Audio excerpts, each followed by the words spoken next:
Monsieur le ministre, Mesdames et Messieurs, jeunes gens, chers amis,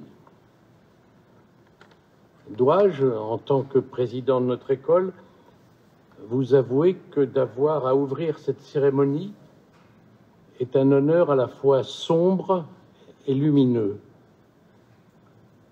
Sombre, car je n'oublie pas que cet hommage commémore l'assassinat d'un enseignant, supplicié à raison de ses fonctions. Car ce crime est un coup de poignard porté à la liberté d'expression,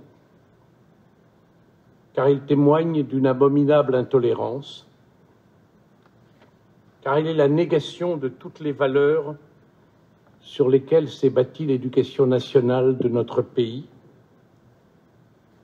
car il piétine les vertus sur lesquelles nos fondateurs, il y a bientôt un siècle et demi, ont construit cette école en inscrivant au premier rang la liberté et la laïcité. Bien sombre hommage donc,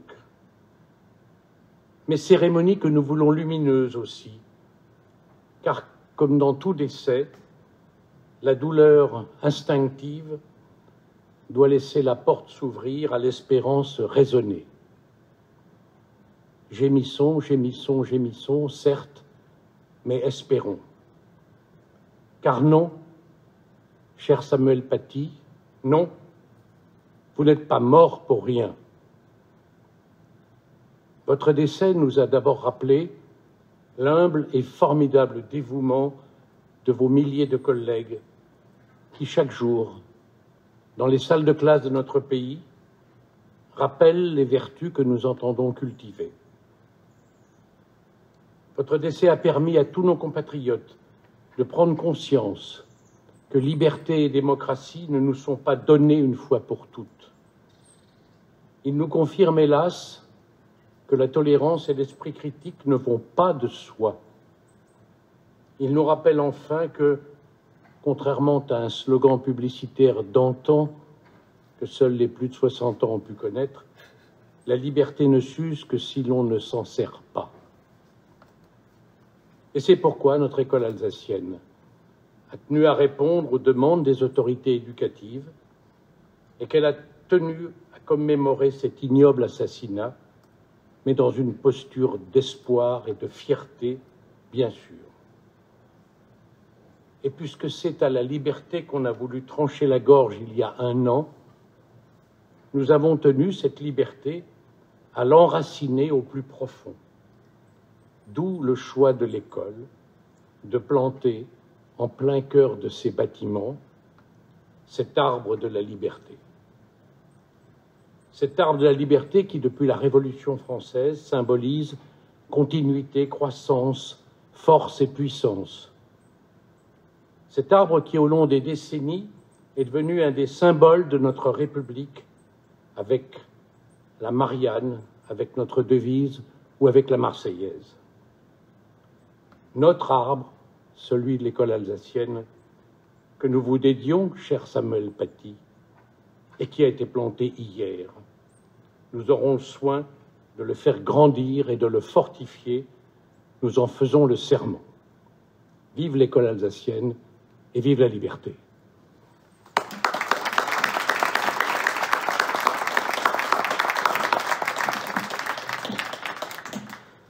Merci, Monsieur le Président, Monsieur le Ministre, chers collègues, chers élèves, chers parents. Merci beaucoup d'être là pour cette cérémonie d'hommage à la mémoire de Samuel Paty, qui a été assassiné, comme Alain l'a rappelé, parce qu'il faisait son métier. Et en effet, nous avons voulu que notre commémoration se fasse symboliquement par la plantation d'un arbre de la liberté. À l'époque de la Révolution, il suffisait de dire « la liberté » en 1790, quand cette coutume s'est enracinée. Aujourd'hui, nous devons préciser la liberté de penser, la liberté d'expression, la liberté de conscience, qui forment le socle à partir duquel la laïcité peut se développer. C'est seulement dans le respect de ces libertés. Je rajouterai, parce que nous sommes ici, la liberté pédagogique qui est si centrale dans notre pratique.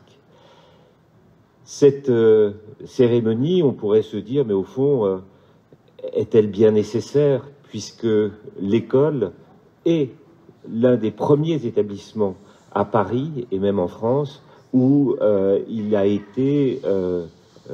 où cette laïcité a été mise en œuvre, puisque l'école a été fondée en 1874 et ce n'est seulement qu'au début des années 1880 que la laïcité est devenue la règle pour tous les établissements publics. On pourrait se dire, mais oui, à quoi sert de faire cette cérémonie ici, puisque nous partageons tous ces valeurs. Et pourtant, cette cérémonie est nécessaire, elle est indispensable, et le fait de choisir un arbre, un ginkgo biloba, un arbre qui vient de très loin, à la fois de très loin dans le temps, puisque c'est l'une des espèces d'arbres les plus anciennes au monde, très loin aussi géographiquement, puisque c'est un arbre qui se développe d'abord en Orient. C'est un arbre qui est symbole de longévité, de sérénité aussi, dans la culture japonaise. Je crois que c'était cette essence-là qu'il fallait planter ici.